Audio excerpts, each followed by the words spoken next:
Bom dia, crianças! Tudo bem? Como passaram de ontem? Gostaram da sequência de ontem?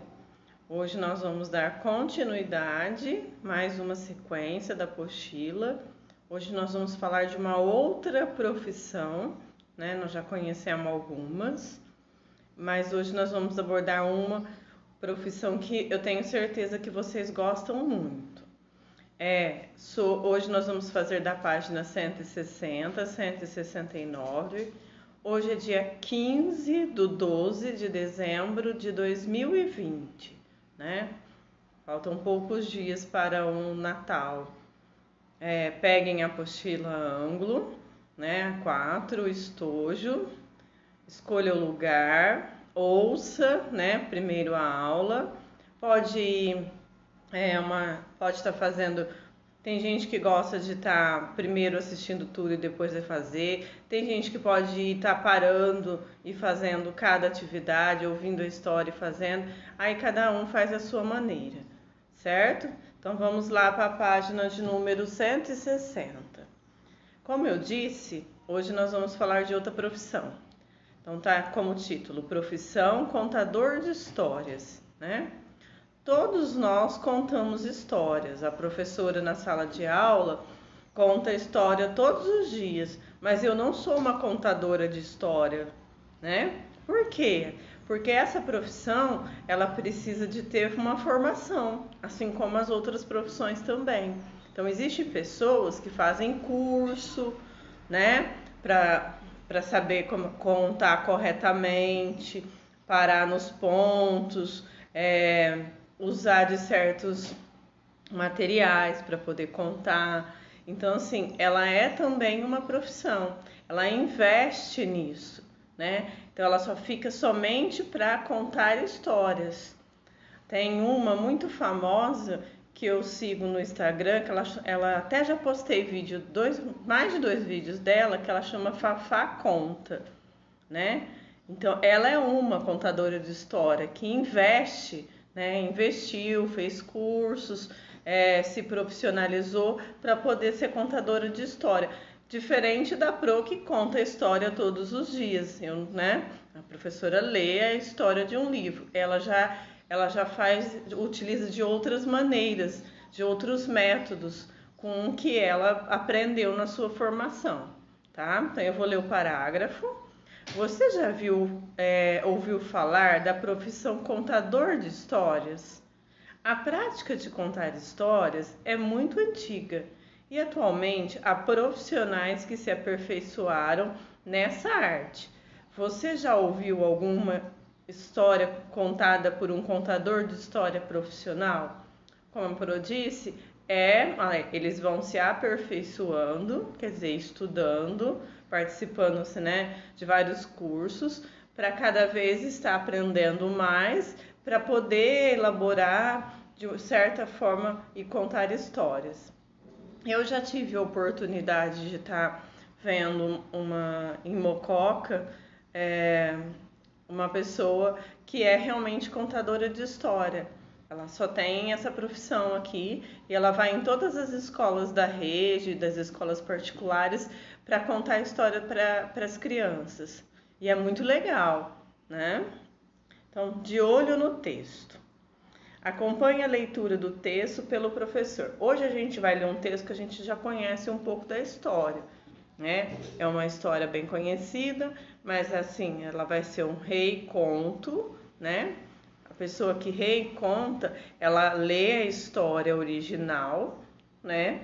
E ela vai recontar sem mudar as características do texto, mas contando da forma dela, tá? Então nós vamos ler Aladim e a Lâmpada Maravilhosa. É uma história que vocês já tiveram acesso, já foi contada na educação infantil, né? Então nós já sabemos um pouco dessa história. Eu vou contar novamente para a gente poder fazer as nossas atividades. Hoje a gente vai lidar muito com o texto, tá? Então vamos lá.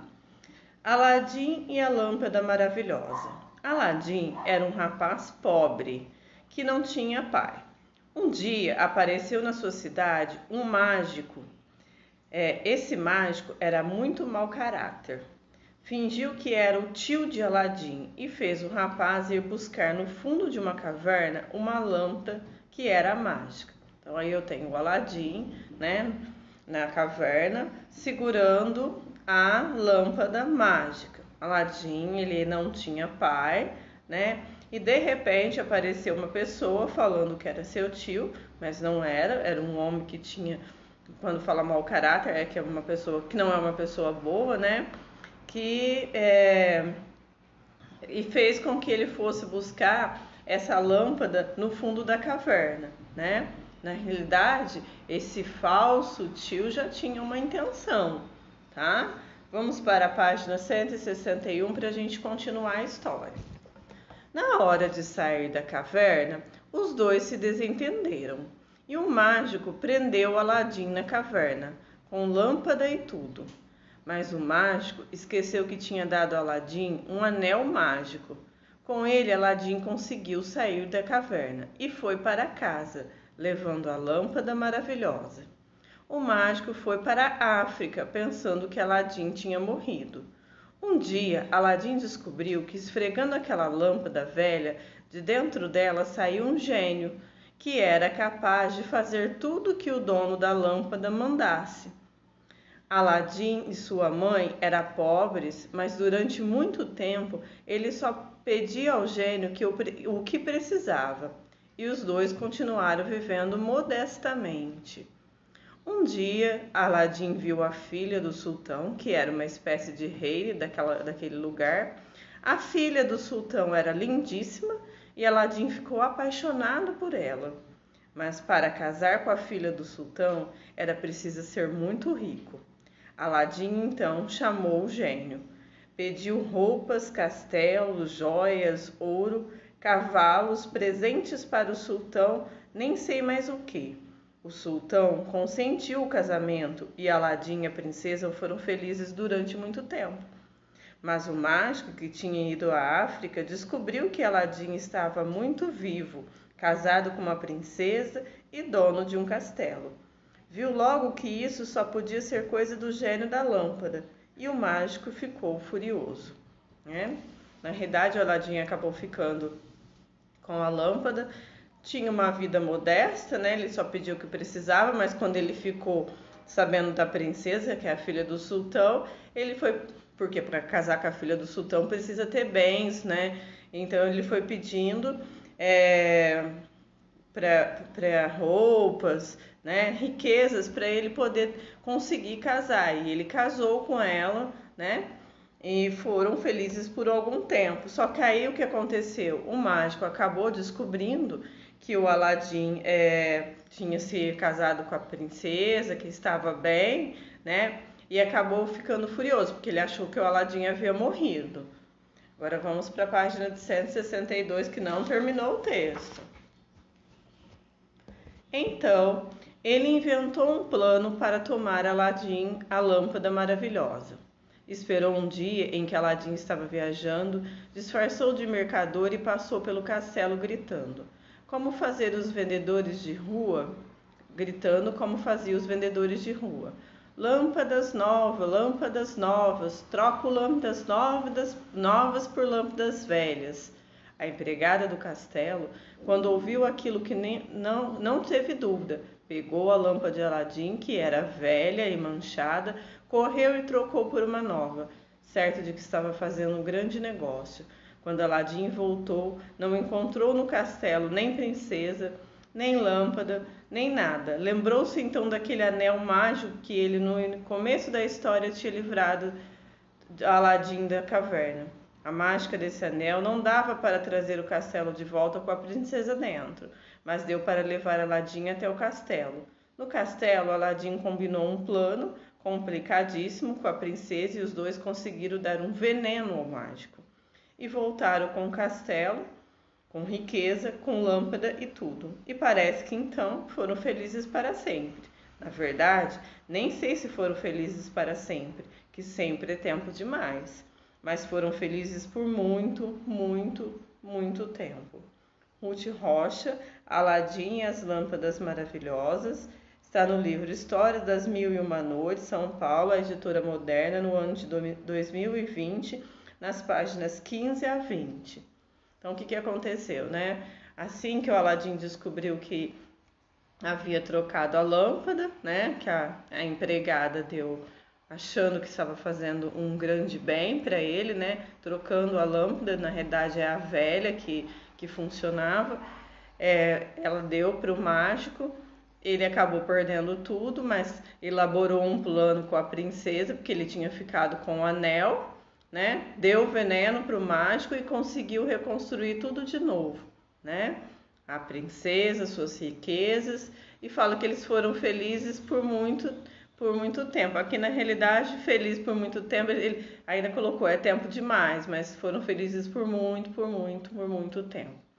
Quem recontou essa história foi a Ruth Rocha, porque essa história ela não é original. Ela está no livro História de Mil e Uma Noites e ela fez um reconto dessa história, né?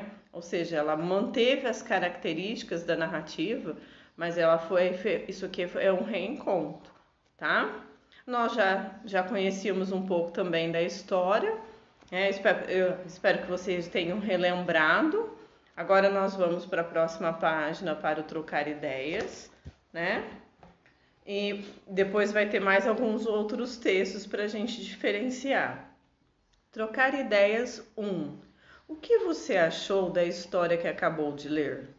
Aí é uma resposta pessoal, né? Cada um vai falar a sua opinião. Na realidade, cada um ia falar a sua opinião na sala de aula. A primeira vez que Aladim esfregou a lâmpada mágica, que ele pediu? Como Aladim ele era uma pessoa, né, modesta, né?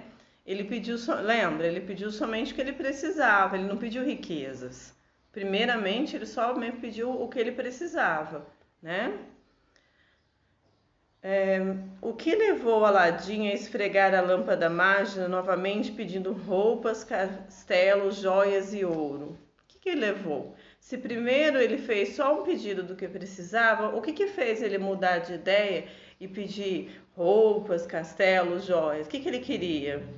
Ele acabou se apaixonando pela filha do sultão, né? E descobriu que para ele poder casar com ela, ele teria que ter roupas novas, um castelo, joias e ouro. Foi por isso que ele mudou de opinião, né? Qual foi o final da história? A gente acabou de falar que eles foram felizes por muito tempo, né? Então vocês respondem para quem está auxiliando a atividade de vocês, cada um à sua maneira, do que vocês compreenderam no texto, tá? E agora nós vamos para uma produção de texto. Agora reconte com a turma a história de Aladim para a produção da escrita e ouça as orientações do professor. Não dá para fazer com a turma, vai fazer para quem está auxiliando a atividade. Então aqui vocês perceberam que não há espaço para vocês escreverem a história, né? O reconto da história. O que vai ser feito? Vocês vão ler novamente a história. A pessoa que está junto de vocês vai anotar o que vocês compreenderam, não vai anotar nada da história que está aqui na apostila. É um reencontro agora de vocês, do que vocês entenderam da história. E depois vocês vão escrever, né, depois de ter olhado para o texto, que leu o texto, cuidado com os parágrafos, né? Não precisa ser um texto longo, embora esse seja, mas assim, com os sinais gráficos, né, o espaçamento entre as palavras, que eu falei, já vamos diminuindo letra, mas vamos fazer no caderno, né? Coloquem lá, produção de texto, apostila ângulo, página 163, né? Reconto da história, aí coloca o título da história, né? E escrevam no caderno. Que eu falo, né? Não precisa ser inúmeras linhas, mas aquilo que vocês compreenderam, como se fosse vocês agora que estivessem no lugar da Ruth Rocha, recontando a história da maneira de vocês, tá? Não é uma cópia do texto. Vamos continuando. Histórias reais ou imaginárias. Quando nós vamos ler algumas histórias, a gente percebe que existem histórias que são reais, isso vai depender do texto. Nós que acabamos de ler uma história agora que é imaginária, né? Na verdade, é uma ficção, ela foi criada, ela não é uma história real. Tem muitas histórias que a gente consegue, que a gente leu, que a gente vê que realmente é um fato que aconteceu. Tem outras histórias que são imaginárias, como essa, né? Uma ficção. Foi o autor que escreveu e ele inventou a história, tá? Você sabe diferenciar uma história real de uma história imaginária? Acompanhe a leitura de 2 textos pelo professor para descobrir a diferença. Então agora eu vou fazer a leitura de 2 textos diferentes. Um que vai ser de uma história imaginária e um que vai ser de uma história real, para vocês compreenderem a diferença das duas coisas, tá? Do lado tem o glossário, que é sempre, vamos falar no texto, vai ter aquela palavra grifada, que no glossário tem um significado, né? Então, na hora que eu for ler a palavra, eu já vou combinar assim, eu já vou ler o significado dela para vocês, porque senão aí a gente volta depois, aí fica mais complicado. Depois vocês vão ter acesso e ler várias vezes e vai entender o que a Pro tá falando. Mas é mais fácil que na hora que eu falar, por exemplo, punhado, eu já falar o que significa a palavra punhado para vocês compreenderem o texto, tá? Acompanhe a leitura do texto pelo professor. Texto 1. O maior tesouro do mundo é o título. O feiticeiro atirou um punhado. Punhado é uma quantidade que cabe na mão de um incenso. Incenso é o composto de plantas que liberam fumaça perfumada quando queimado. Então, na fogueira e pronunciou vou passar a página. As palavras mágicas. Fez-se um clarão e uma fumaça espessa. O que é espessa? Uma fumaça grossa. Desprendeu-se da chama. Mostrou-me o maior tesouro do mundo, exclamou ele. Era um poderoso feiticeiro africano, tinha dedicado sua vida ao estudo de todas as formas de magia e agora preparava-se para desfrutar, ou seja, aproveitar do resultado de tantos esforços. A fumaça começou a formar estranhas figuras no ar. Aos poucos as imagens foram se tornando nítidas, bem visível, né? O feiticeiro pôde ver o interior de uma caverna. Em seguida surgiu o pomar com árvores de várias espécies, carregadas de frutos. No entanto, os frutos não eram comuns, brilhavam intensamente ao sol, refletindo cores diferentes. E aí eu tenho a ilustração dele fazendo esse momento todo que foi no que nós acabamos de explicar. Agora, página 165. A imagem transformou-se de novo. Surgiu uma lâmpada com uma chama acesa no bico. Parecia uma lâmpada comum, de azeite, como se usava naquela época. O feiticeiro tentou descobrir o que havia de especial nela, mas a fumaça dissipou, espalhou, sumiu. E a imagem desapareceu. Entusiasmado, ou alegre, o feiticeiro deu início à segunda parte de sua sessão de magia. Com a mão direita, esfregou o enorme anel negro que usava na esquerda. O anel era encantado e fez surgir um gênio diante dele. Aqui estou, meu amo, meu dono, né, meu senhor, exclamou o gênio do anel. Em que posso servi-lo? Fale-me sobre aquele pomar que vi na fumaça da fogueira. Os frutos daquelas árvores são joias? Quis saber o feiticeiro. Sim, amo, respondeu o gênio. Aqueles frutos são feitos de pedras mais preciosas que existe. Diamantes, esmeraldas, rubis e topázios. O feiticeiro não cabia em si de tanta satisfação e em breve toda aquela riqueza seria sua. E aquela lâmpada velha, para que serve? É a lâmpada maravilhosa, esclareceu o gênio no anel. Na verdade, aquela lâmpada é o maior tesouro do mundo. É muito mais valiosa que todas aquelas joias. Como assim? Perguntou o feiticeiro. Ela guarda um gênio bem mais poderoso que eu. Ele pode transformar qualquer desejo em realidade. que tiver a lâmpada maravilhosa em suas mãos. Pode pedir o que quiser, será atendido na mesma hora. Próxima página. 166 agora, tá? Por isso, ele é o maior tesouro do mundo, explicou o gênio do anel. O feiticeiro pensou um pouco e depois perguntou onde fica a caverna. Em um grande reino no interior da China. O feiticeiro esfregou as mãos de contentamento e ordenou: leve-me até lá. Imediatamente, meu amo, em um piscar de olhos, o feiticeiro se viu transportado da África para a China. Estava em um campo deserto, próximo de uma montanha. O gênio do anel continuava à sua frente. Onde está a caverna? Perguntou o feiticeiro. Logo ali no sapé da montanha, disse o gênio. O que estamos esperando? Vamos encontrar agora mesmo? Sim, meu amo. Sim, muito, meu amo. Mas não podemos. Sinto muito, meu amo, mas não podemos. O feiticeiro ficou bastante contrariado com essa resposta. Como assim? Por que não podemos encontrar? Gritou. Porque o tesouro se destina a um rapaz que vive na capital deste reino, não muito longe daqui. Ele é a única pessoa que pode entrar na caverna. O feiticeiro ficou furioso e perguntou: quem é esse miserável? O nome dele é Aladim, respondeu o gênio.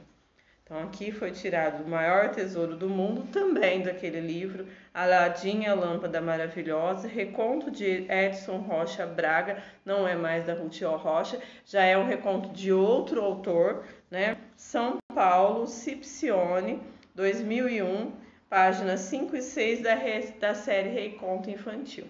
Então o primeiro texto, será que ele é um texto imaginário ou ele é um texto real? Ele tem as mesmas características do primeiro texto que nós acabamos de ler também, né? Nós podemos perceber que esse primeiro texto, ele é uma narrativa muito parecida com o primeiro. Aqui já está falando, é um reencontro. E tem certas situações no decorrer da narrativa que a gente já entende que é um texto imaginário, ou seja, que é uma ficção, tá? Agora eu vou ler o texto 2 e vocês vão observar a diferença. Vamos lá para a próxima página, 167. Texto 2. Quem criou Aladim? Continua abordando o mesmo, o mesmo contexto, né? Desde o início a gente está falando da personagem Aladim, mas é para vocês perceberem a diferença de texto. Há pouco mais de 300 anos, um estudioso francês chamado Antoine Galland fez uma viagem ao Oriente Médio e voltou a Paris com um manuscrito em árabe de um livro de contos chamado A Mil e Uma Noites. Depois de sua publicação na França, A Mil e Uma Noites logo se transformou no livro de histórias mais conhecido de todo o Ocidente, Aladim e a Lâmpada Maravilhosa, e uma das 3 histórias mais famosas do livro, juntamente com Simba, o Marujo e Ali Babá e os 40 Ladrões, todos adaptados para a série Reconto Infantil. O maior tesouro do mundo, Aladim e a Lâmpada Maravilhosa, reconto de Edson Braga, São Paulo, Scipione, 2001, página 48, série Reconto Infantil. Perceberam a diferença? Aqui, nesse segundo texto, nós poderíamos falar que seria um texto real, né? Ele está falando de quando surgiu, né, o autor. Que um estudioso na época, né, um francês, ele viajou para o Oriente Médio e e voltou e foi lá conhecer os escritos, os manuscritos que estava escrito. Esses manuscritos estavam em árabe, né, que era no livro A Mil e Uma Noite. Então, assim, ele logo depois desse estudo, ele transformou esse livro num reencontro que a gente conhece hoje. Ele conheceu o livro original, né? E foi que estava escrito em árabe e traduziu, fez um reencontro do livro e que ficou muito famoso, como também é o do Simba, do Marujo, do Ali Babá e os 40 ladrões. Então aqui é um fato real. Dá para perceber a diferença do texto 1, que já é um reconto, já é uma história imaginária, né? Que o autor imaginou, e é uma coisa que ficção, em que geralmente tem certas situações que não acontecem, né? Aqui não, aqui nós tivemos um texto informativo, algumas informações sobre o Aladim, tá? Eu espero que vocês tenham conseguido visualizar e entender a diferença de um texto imaginário para um texto real. Aqui embaixo está a biografia do Edson Rocha Braga. Nasceu no estado do Espírito Santo, mas morou tantos anos no Rio de Janeiro que sempre se achou meio carioca. Quando criança, gostava de andar a cavalo, pescar, tomar banho de rio, brincar de bola, peão, bola de gude, mas, sobretudo, o que mais gostava era de ler. Tanto que resolveu viver de escrever. Ele recontou várias histórias clássicas de literatura, adaptando para as crianças. Então, as histórias, principalmente essas, elas foram todas readaptadas de uma forma que para as crianças estarem conhecendo. É assim que a gente conheceu essas histórias, tá? Através desses autores que fizeram esse reencontro para estar contando para vocês. Vamos agora para a página que nós vamos fazer o trocar ideias e a atividade. Então vamos lá. Trocar ideias número 1. Qual é o texto que conta a história imaginária e a história real? Justifique sua resposta. Bom, o texto 1, ele é uma história, igual a professora falou, é uma história imaginária, que ele tem ficção, né? São coisas que o autor criou, né? O texto 2 é diferente, ele já apresenta informações sobre o Aladim, né? São fatos reais, tá? 2. No texto 1, quando o personagem fez a mágica, o que ele pretendia saber? Quando ele fez aquela mágica, né? Ele queria saber onde estava o quê? O maior tesouro do mundo. Na realidade, é para isso que ele fez aquela mágica, né? 3. Antes, você ouviu a história Aladim e a Lâmpada Maravilhosa no texto 1. Citamos um objeto comum a esse texto. Que objeto é esse? No texto que a gente leu primeiro, do texto que a gente leu depois no texto 1, que objeto é comum para os dois? O que os dois procuram? A lâmpada mágica, né? No texto 2, as histórias Simba, o Marujo, Ali Babá e os 40 ladrões são imaginárias ou reais? A história Simba, o Marujo e Ali Babá, elas são recontos, então elas são imaginárias, né? Ali ele falou como título, no 2, como título de informação, que era como a história do Aladim, mas na realidade essas histórias também foram recontadas por outros autores que é imaginário, tá? Também tem a questão da ficção. Atividades. 1. Qual é o nome do personagem citado no texto 1? Aí vocês vão buscar agora, né? 2. Na história imaginária, para que lugar o gênio da lâmpada levou o feiticeiro? Volta lá e procura o lugar. No texto 3, no texto 1, por que o gênio da lâmpada mágica não poderia conceder o desejo do feiticeiro? Por quê?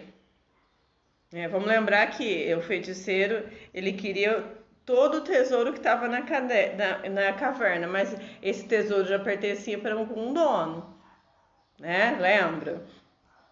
4. No texto 2, qual é o título do livro de histórias publicado na França e que se tornou famoso no mundo todo? Também tem informação no texto. Qual dos dois textos mais lhe agradou? O texto 1 ou o texto 2? É uma resposta pessoal, tá? E vamos finalizar agora com o Em Casa 22, a tarefa, né? Que é para fixar aquilo que nós aprendemos. Vai ter 2 atividades. Atividade de número 1. Assinale com a letra R o trecho da história real. Né? Agora foram tirados o trecho da história real E a letra I com um trecho da história imaginária que aparece no livro Aladim e a Lâmpada Maravilhosa. E dentro do quadradinho aí vocês vão colocar I se for imaginária e R se for real. São trechos retirados da história, ó. E aquela lâmpada velha, para que serve? É do texto imaginário ou é do texto real? Quem criou o Aladim? Antoine Galandi fez uma viagem ao Oriente Médio e voltou a Paris com um manuscrito em árabe. É do texto real ou imaginário? Em um piscar de olhos, o feiticeiro se viu transportado da África para a China. Aladim, a Lâmpada Maravilhosa, é uma das 3 histórias mais famosas do livro. Então vai colocar I para imaginária e R para real dos trechos retirados do livro do texto 1 e do texto 2, tá? E 2. Junte as consoantes com as vogais e forme sílabas. Depois escreva uma palavra em que as sílabas aparecem. A sílaba pode estar no início, no meio ou no final da palavra. Não tem problema, tá? Então eu tenho as vogais E, A, O, U, I e tenho as consoantes LH, NH e CH.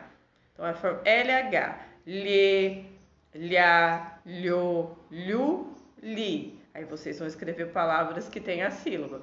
Aqui no caso tem no Lhô, orgulhosa e no Li, filhinho. Depois NH, Nhê, Nha, Nhô, Nhu e Nhi, tá?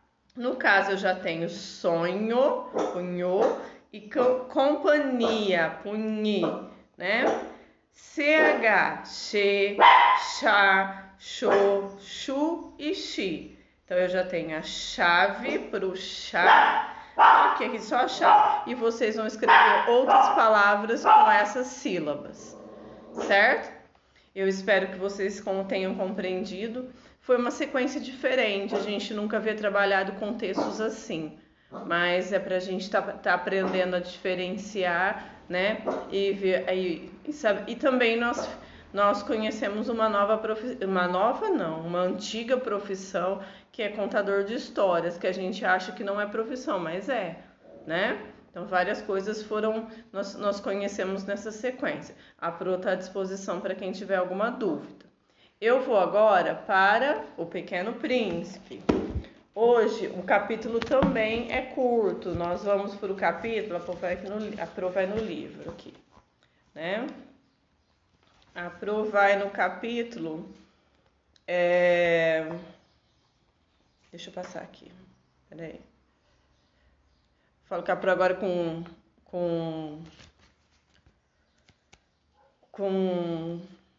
o óculos novo eu tô estranhando. Então tem hora que eu chego perto e pro capítulo 17, né? Deixa eu só dar uma olhada aqui. Aqui. Quando queremos ser engraçados, acontece de mentirmos um pouco. Não fui muito honesto ao lhe falar de anos acendedores de lampiões. Corro o risco de dar uma falsa ideia do nosso planeta aos que não o conheciam. Os homens ocupavam pouquíssimos espaços na Terra. Se os 2 bilhões de habitantes que habitavam a Terra se mantevem em pé e próximos como para um comício, eles se instalaram tranquilamente na praça pública de 20 milhas de comprimento por 20 de largura. Poderíamos juntar a humanidade na menor ilha do Pacífico. Os adultos, é claro, não acreditariam em você. Eles achavam que ocupavam muito espaço. Eles se julgavam tão importante como os baobás. Então vocês lhe acontecerá fazer o cálculo. Então vocês aconselhará a fazer o cálculo. Eles adoraram os números e isso ia agradá-los. Mas não perca o seu tempo com essa tarefa, é inútil. Pode acreditar em mim, o Pequeno Príncipe, uma vez na Terra, ficou bastante surpreso de não ver ninguém. Ele já temia ter se enganado de planeta, quando um anel de cor da lua se remexeu na areia. Boa noite, disse o Pequeno Príncipe por mero acaso. Boa noite, disse a serpente. Em qual planeta vim parar? Perguntou o pequeno príncipe. Na África, respondeu a serpente. Ah, não há ninguém na Terra. Ah, não há ninguém na Terra? Aqui é o deserto, não há ninguém nos desertos. A terra é grande, disse a serpente. O pequeno príncipe sentou-se sobre uma pedra e ergueu os seus olhos para o céu. Eu me pergunto, disse ele, se as estrelas são iluminadas de modo que cada um possa um dia reencontrar a sua. Olha, o meu planeta, ele está bem acima de nós, mas como está distante. Ele é bonito, disse a serpente. O que você veio fazer aqui? Tenho problemas com uma flor, disse o pequeno príncipe. Ah, disse a serpente. E eles se calaram. Onde estão os homens? Retomou enfim o pequeno príncipe. Estamos um pouco solitários no deserto. Somos solitários também entre os homens, disse a serpente. O pequeno príncipe olhou por algum tempo. Você é um bicho engraçado, ele lhe disse por fim, fino como um dedo. Mas sou mais poderosa que o dedo de um rei, disse a serpente. O pequeno príncipe sorriu. Você não é tão poderosa assim. Nem tem patas, nem pode viajar. Posso levá-lo mais longe que um navio, disse a serpente. E ela se enrolou no tornozelo do pequeno príncipe como uma tornozeleira de ouro. Aquele em que eu toco reconduz a terra de onde ele saiu, disse ela ainda. Mas você é puro e vem de uma estrela. O pequeno príncipe não respondeu nada.